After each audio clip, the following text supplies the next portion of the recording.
Welcome to the Practice Profit System podcast. Do you own a cash-based practice? Are you looking to start one? Tired of working endless hours and still not making enough money? Want to fire your insurance company? Then you're going to love our podcast. Each episode is full of insights and proven strategies to grow your practice to 7 figures and more, allowing you to take more time off, make more money, and no longer have to take insurance reimbursements. Plus, get a free copy of my book, The Anatomy of a 7-Figure Medical Practice, where I detail my entire journey to creating my own 7-figure practice. Just go to www.srpmedicalmarketing.com/book. You just pay $7.95 in shipping and handling, and you'll also get over $1,197 in free bonuses. That's www.srpmedicalmarketing.com/book. Now, on to our show. Hey everybody, it is Matt, and welcome to another episode of the Practice Profit System. You know, one of the big questions that we get all the time is how in the world can I get leads of patients? And, you know, a lot of people just want to default right to Facebook and things like that. And while that is a viable option, today I actually have a great guest that you are going to absolutely love. Her name is Dega Fangad. And did I get that right? Did I tell me I got it right? Yes, you did. Yes. You know, you think with a last name like Galogli, I would just be able to handle, unique last names. But anyway, Dega is at Delight Medical and Aesthetics in McLean, Virginia. That is Northern Virginia. And she has a great way to use short form video to grow your brand and to grow your practice. Now, truth be told, Dega has been in a lot of our classes. She's been following our stuff. But when she would share in a business mastery fellowship what she was doing to grow her practice, you could hear the room stop. And so I'm really excited to have this conversation because you've really done a really good job of growing your practice just with using video, right? Yes, absolutely. So how did you get, because, most doctors are really scared of doing this whole video thing. Talk a little bit about that. How did you discover this and how did you get started doing it? By the way, thank you very much for having me on your podcast. I initially started when I started my practice. I was interested in growing my business and I had no marketing experience whatsoever. And so I found out that, you could do Facebook, you could do Instagram. And I initially remember doing a Facebook Live. And it was like 5 or 7 minutes long. And that video did well. And all of my other posts were not doing well. So I decided I was going to try to do more video. That was kind of when I stumbled on, this is back in like 2018. That's when I stumbled onto the fact that people liked seeing my videos. And when people came in, they would give me feedback that, oh, I came in because of your videos. So that gave me the clue that, in terms of like building trust with new patients, like when they see you on video, they trust you better than like just a simple post that you post on social media. And so that's how that started out. Now, it was still difficult to get a lot of leads on Facebook if you didn't put ads on it. So even though I continued doing videos, and initially I was terrified to do them, but I just put myself out there. But as I continued to do them, it was just harder and harder to get leads until one of my patients told me about TikTok. And he was like, you should do this. You would love it. It's really easy. It's really fast. And so I thought, like most people think, TikTok is for kids. This is not something I could use to grow my business. And so I ignored what he said. But then when the pandemic hit, I had time on my hands. We both did, yeah. Yeah, my business was closed. And so I was like kind of in a depressive state, to be honest with you. And so I was like, all right, let me spend some time scrolling on TikTok. And so during that time, I got to understand how the app works. And I was like, all right, maybe I could try it for just building my brand and telling my story. And that's how I started. I started posting videos. I actually blew up quite fast. So I started doing videos in July, but I consistently did them December 2019. And then I did a video and I think 2 days before Christmas, and I got 160,000 views. I was like, what the heck is going on? Wait, 160,000 views. Yes.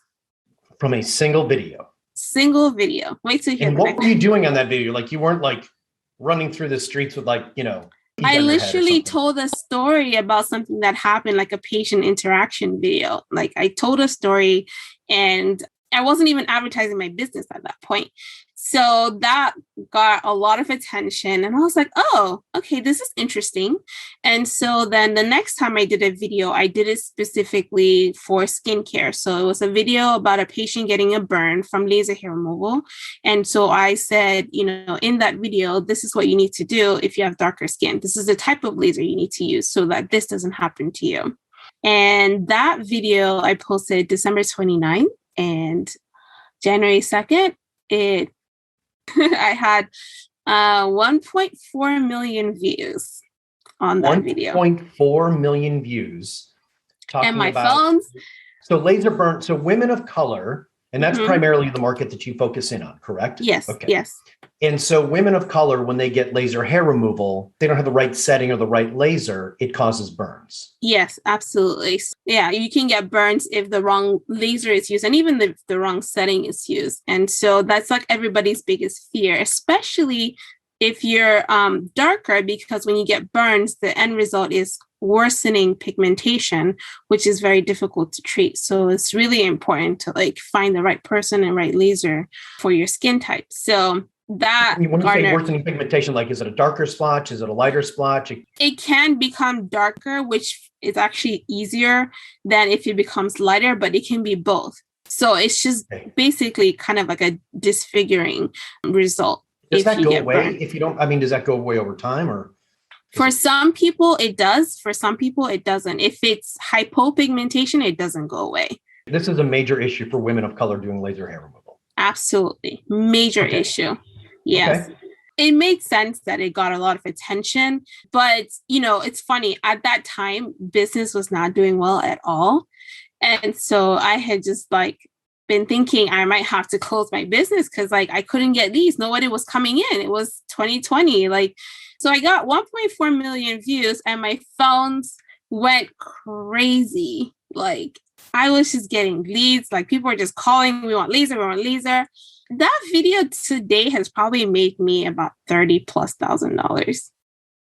Did you pay to advertise the video, or was this just organic? It was organic. Pure organic. Wow. That's that's what we call an infinite ROI in the marketing world. It still brings me patience to this day. I mean, that was a year plus. Good for you. Yeah. Okay. Let's talk about this because, and I know some of these are leading questions because you and I have talked quite a bit. You're not a natural in front of the camera, right? This is something that took a little bit of time for you to get comfortable doing. Yes, it took time. I mean, like I told you, I started doing videos in 2018. And at that time, I was so awkward. I go back and I look at the old videos and I'm like, oh my goodness. But now I'm much more used to doing the videos. And so, yeah, it takes time. It takes time to get comfortable in front of the camera, but it's absolutely worth it. Would you say it's is it as equally necessary as it is worth it? I mean, yeah, I think it's necessary because one of the things that I realized, like I said earlier, is that when you're in front of the camera on social media, the trust level for that you can garnish with patients is much faster. So I'll have somebody watch 7 of my videos and then book an appointment. And so they'll just be like, I binge watch your, we're in Netflix land now. So they'll binge watch your videos. And from that, they get an idea of your personality and your style of doing things. And the trust level is so much faster than seeing an ad, and nobody can really tell who the doctor is or what the practice is about from an ad, right? But if they watch your videos that you do organically, they feel like they know you, and it just makes things so much easier. My consultations are so easy. I don't have to convince anybody to do anything because they know I'm not that type of person. I'm not going to give you a treatment that I don't think you need. They just understand who I am because I basically just tell people who I am on social media. And so I think it's absolutely necessary to do video because it's just the way that everybody's consuming media right now, and it's the way that it's the easiest way to establish trust with new people, in my opinion. What's funny? That's why I do this, right? One, I love connecting, me, I love connecting with people. I love asking questions. I love learning, but it's also for that trust factor. doing this video, doing this podcast, and if I can get one of my clients to do video and podcast, in addition to doing paid advertising, their businesses will grow. It's a very straightforward approach. But before we go into that, let's talk about what are some of the keys. You have 3 keys, correct, in order to make this work. What's the first key in order to build this brand, to build this trust using video? So the most important thing is knowing who you are, because if you know who you are going to attract who you are when you put yourself out there. That translates into social media. So what do you stand for? What are you against? Why is what you're doing important to you?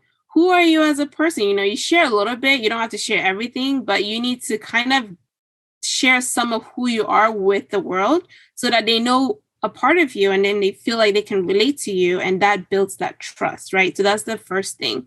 I want to go into that. Like, what do you mean who you are? Do I have to talk about my faith? Do I have to talk about my politics, how I feel about free speech? Like, are we talking that kind of level? No, I don't think so. I don't talk about any of those things.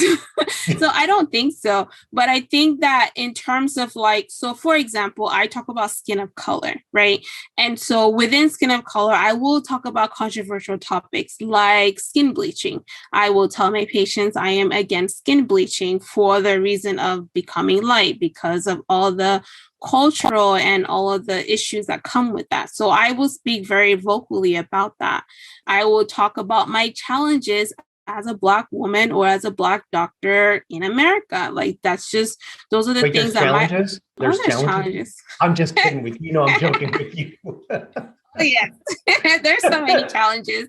But like I said, most of the people who are attracted to what I have to say are also Black professionals, right? So they want to hear my side of it. Like, what was it like going to medical school? What are the issues that I've had as a business owner? Like, I just talk about the things. I just talk about myself, and I don't talk about everything. Like, I don't talk about my family or my personal business, social media. You don't put everything out there, but you put enough so that the person who's coming in to see you feels like they can connect with you on some level.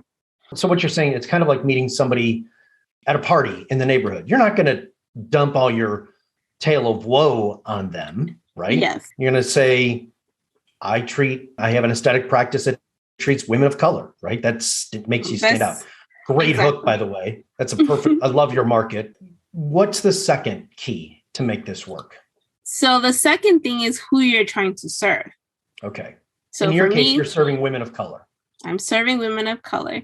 And I choose women of color because, one, I'm a woman of color. So like I said, it's just easier to understand what our needs are, what our struggles are, and all of that. So you need to know who you're trying to serve. And, in the beginning, for a lot of people, it's actually really difficult to dial that down. But I have figured out that for the most part, you're basically trying to serve yourself. And if you think about it that way, it just makes things easy, in my opinion. So if you know yourself... I think your opinion is dead on, right? I mean, and I think especially the amazing thing about your market, and it's not just people of color, it's women of color, because women in general deal with a whole different set of issues, right? Like my fiance, Katie, has a site called Take Charge of Menopause, right? And she's in her 50s, right? And in corporate America, and there's this whole issue. Nobody ever talks about it, right? So like with you, what you're doing is, I've never realized, and I'm in the medical space, I never realized that women of color deal with different skin issues than colored women, or women of color. Shouldn't say colored, right? That would be bad, because that's not what I meant there.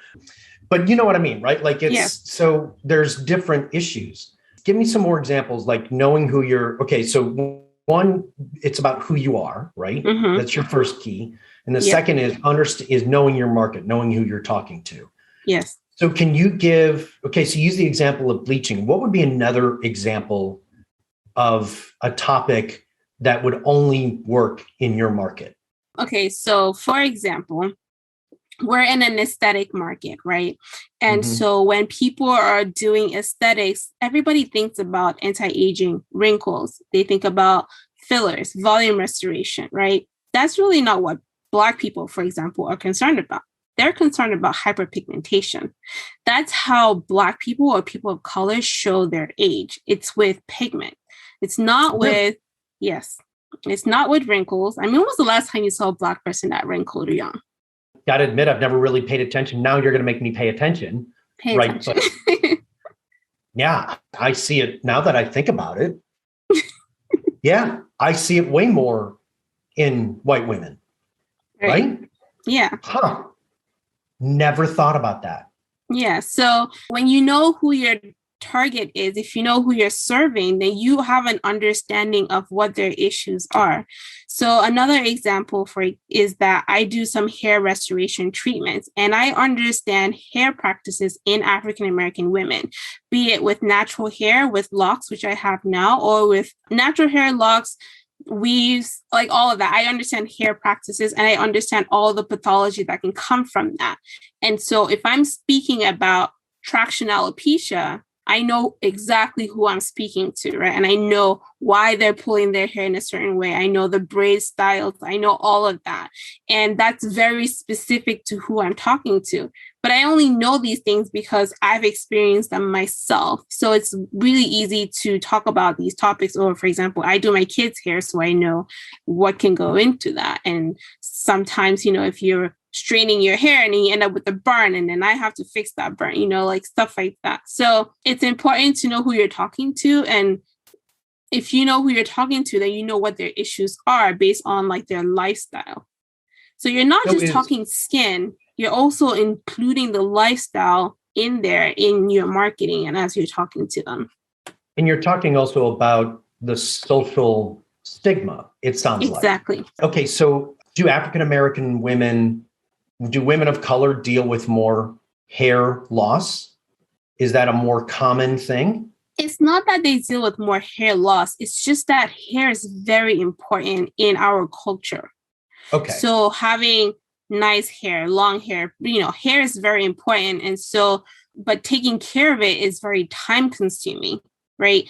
So I take a whole Saturday just to do my kids' hair. For some people, that's completely unheard of. And so what people of color or Black women have to do is that they need to adopt hair care practices that limit the amount of time that's needed to do that. And in doing so, they usually will use practices that may harm their hair.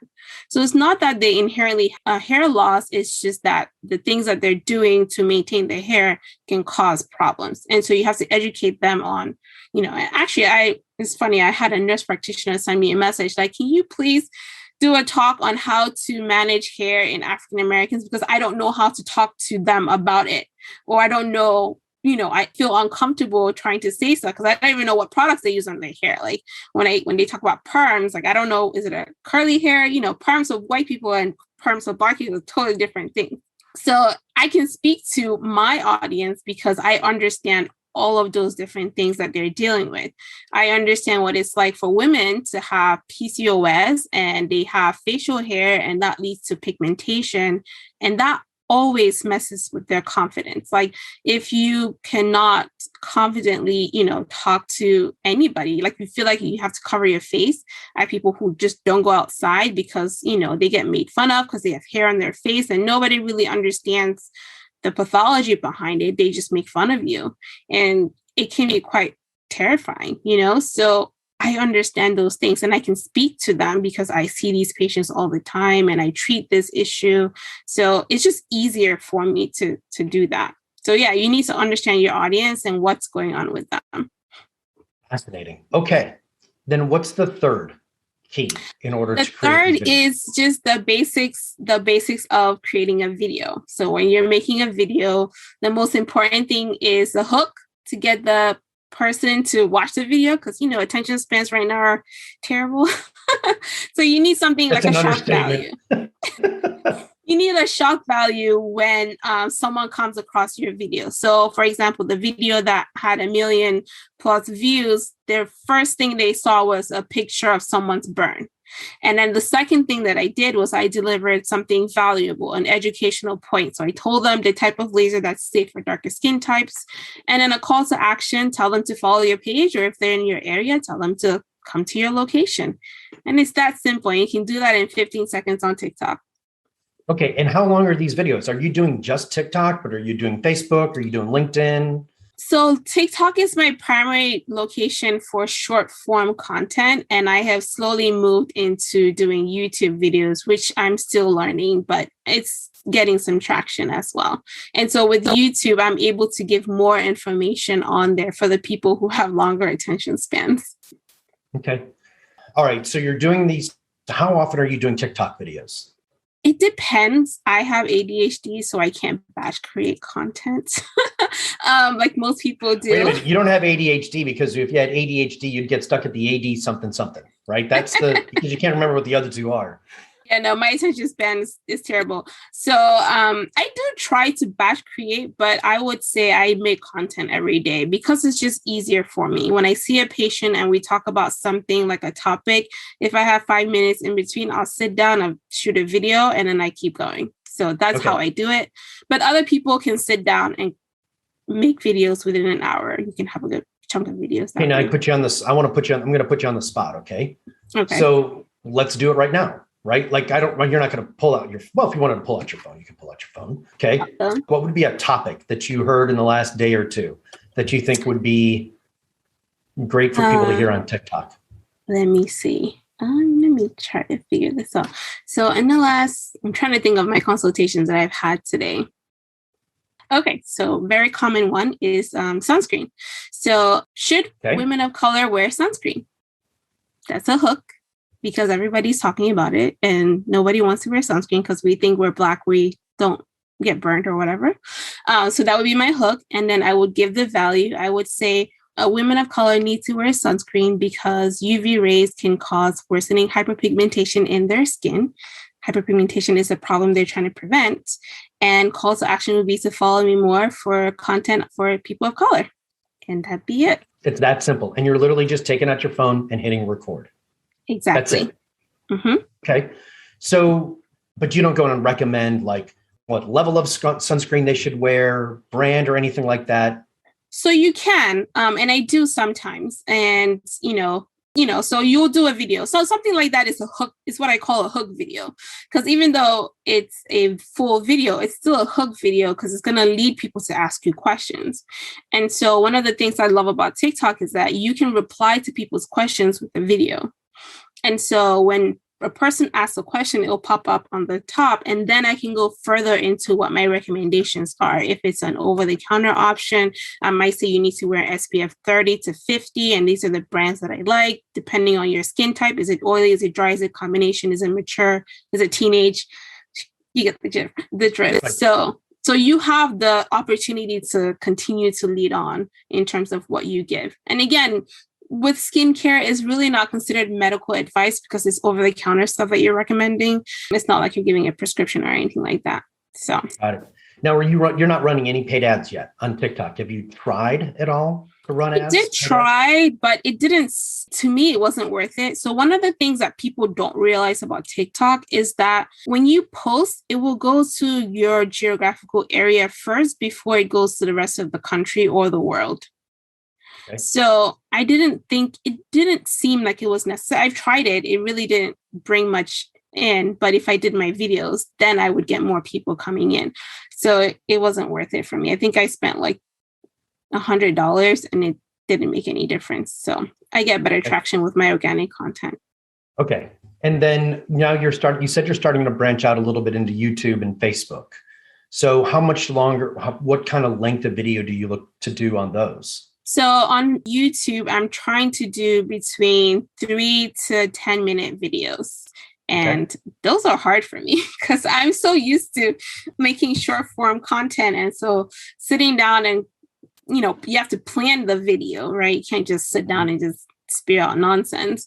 And so I think that's a bit more difficult, but I like those because I guess you could call them evergreen content, because once you've done it, especially if it's a topic that people are searching, then it'll just keep, leading people to your practice. So for example, yesterday I got a message on one of my videos that I did in 2019, like a video, similar video. So what I did was that video that blew up the 1.4 million views, I did a 13-minute video all about laser hair removal. And I left it on YouTube.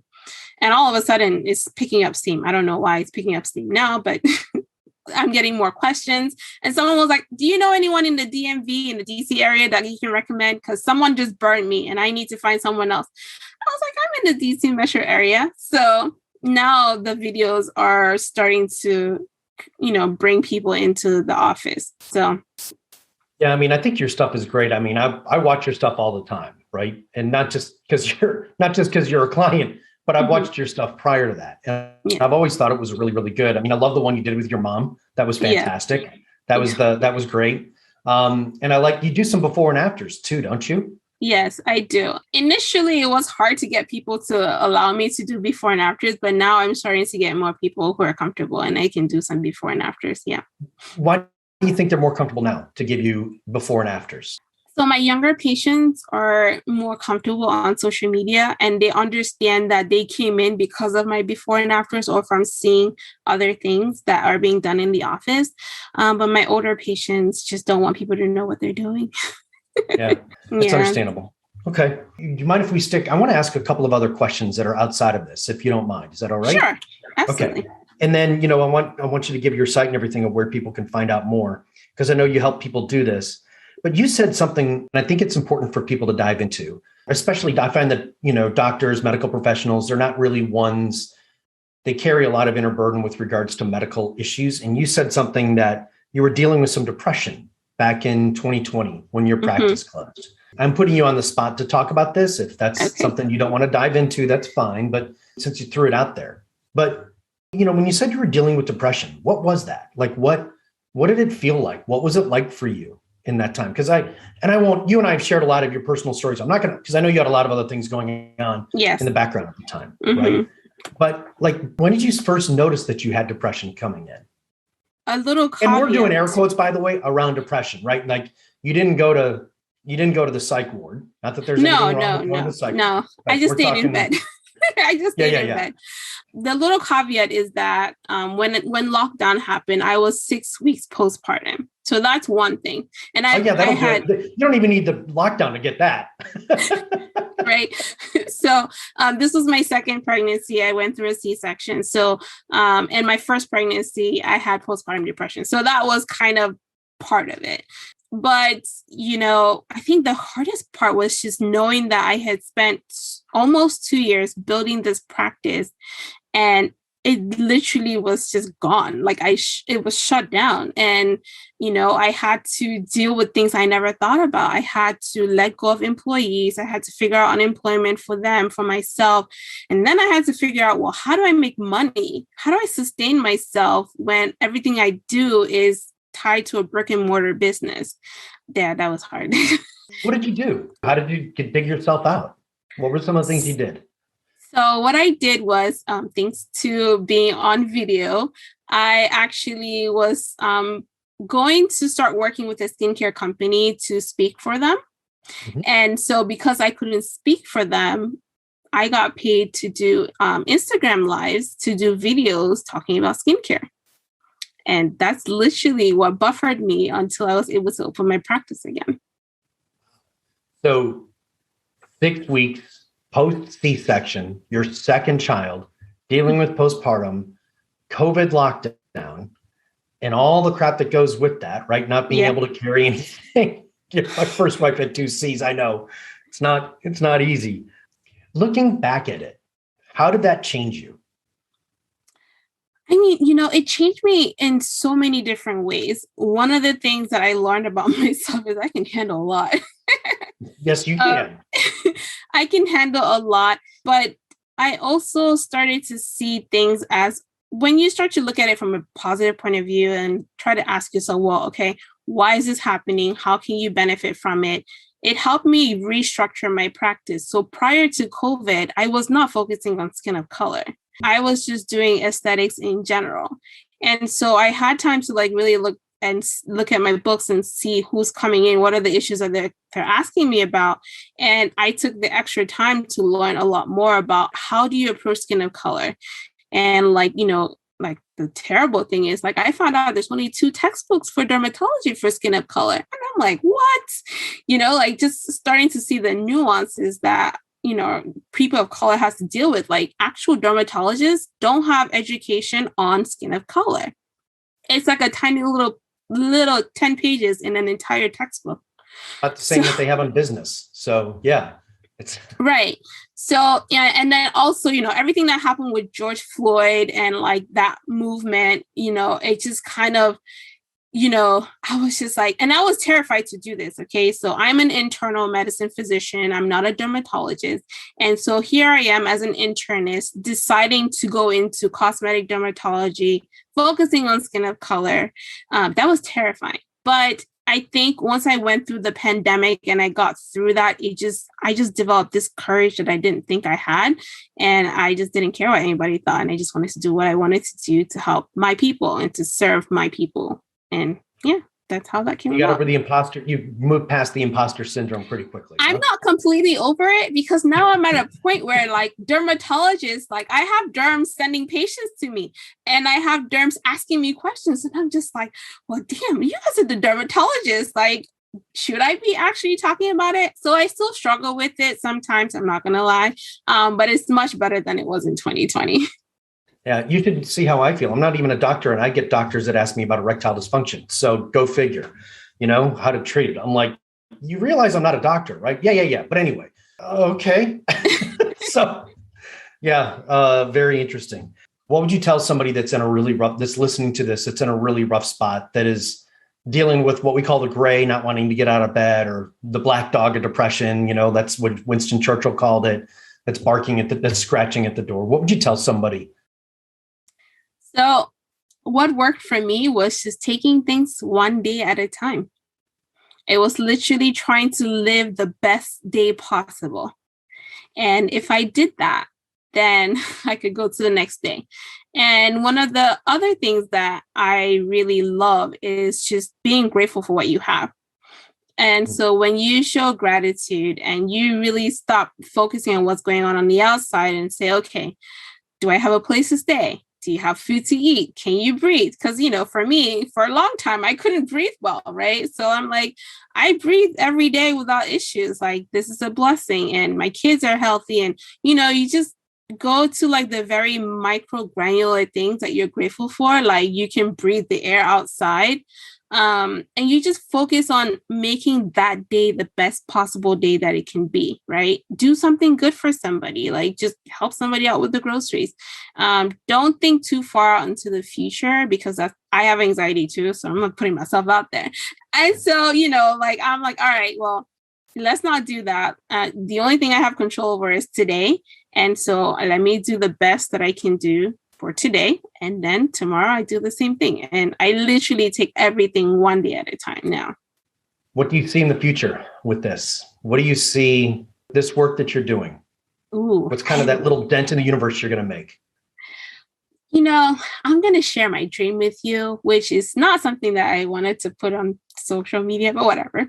So one of my dreams is to have I don't know if it's going to be a business or nonprofit or a hospital or research center, but I would love to have a research center that focus on health related issues in people of color because it's different, right? Mm-hmm. I grew up in West Africa and I had malaria every single month on top of my asthma that I had to deal with. And to this day, there's no treatment for malaria. To this day, there's no treatment. I have a girl that I help out, and she's been dealing with typhoid for the past 6 months. She keeps going back to the hospital because of the water and all of that. And there's no treatment for that, And so when you come from a country or from a third world country where our tropical issues are not really seen as, the biggest deal and research dollars are not going towards that, then we get left behind. So my goal is to build a big enough brand where I can get people to put money together to fund research that is specific for people of color in these tropical regions so that we're not left behind. That's my goal. Thank you for sharing that. It's amazing when you share, right? Because all of a sudden, we've all got this little dent in the universe we're supposed to make, right? Mm-hmm. And most people never share it because they're embarrassed by it, or you'll think this is silly. But you just exhibited that bravery that we all need to have, because you never know who's going to listen to this and going, oh my God, that's the exact same thing I've been wanting to do. And I've got something set up. Happens all the time. So good for you. Yes. How do people get in touch with you if they want to find out more about this, or more importantly, you coach people on creating videos for TikTok and other social media, correct? How do they track you down? No, the easiest way to get a hold of me is probably through Instagram. So my handle on Instagram is Dr. DMD, and it's my handle on TikTok and on YouTube as well. So that's how you can find me. And my website is aesthetics.delightmd.com. And between all of that, somebody can get a hold of me. And yes, I do teach. Then is Dr. D just the letter D? Dr. D, the letter D? No, DEE. Okay, DEE, Dr. DEE, MD. MD, yeah. Okay, great. And you're on Facebook, and I find, I track you on Facebook and all of that. So yep. Check her out. Really proud of the work you're doing. We've had the opportunity to kind of stay in touch over the last couple of years, and it's been fun to really watch your development and growth. And I know you're tapping into something really, really great, and it's going to be wonderful. So good for you. Thank you. Thanks for helping me out. Yay, anytime. All right, folks, again, check her out at Dr. DMD. That's DEEMD. That's Dr. DMD on Instagram, and follow her, check out her videos. And you never know, maybe she'll be coming to a town just right down your street, helping other doctors do the same thing in their neighborhoods and their cities for helping women of color with their aesthetic issues. So Dee, thank you so much. No problem. All right. Thank you so much for listening. If you liked this episode, take a moment and share it with your fellow medical professionals, or post a positive comment and rate it on wherever you just listened. Now, don't forget, you can get a copy of my book, The Anatomy of a Seven-Figure Medical Practice, for free. Just pay $7.95 in shipping and handling. Plus, you'll get over $1,197 in free bonus material. Simply go to srpmedicalmarketing.com/book. That's srpmedicalmarketing.com/book. Thank you so much, and we'll see you next week.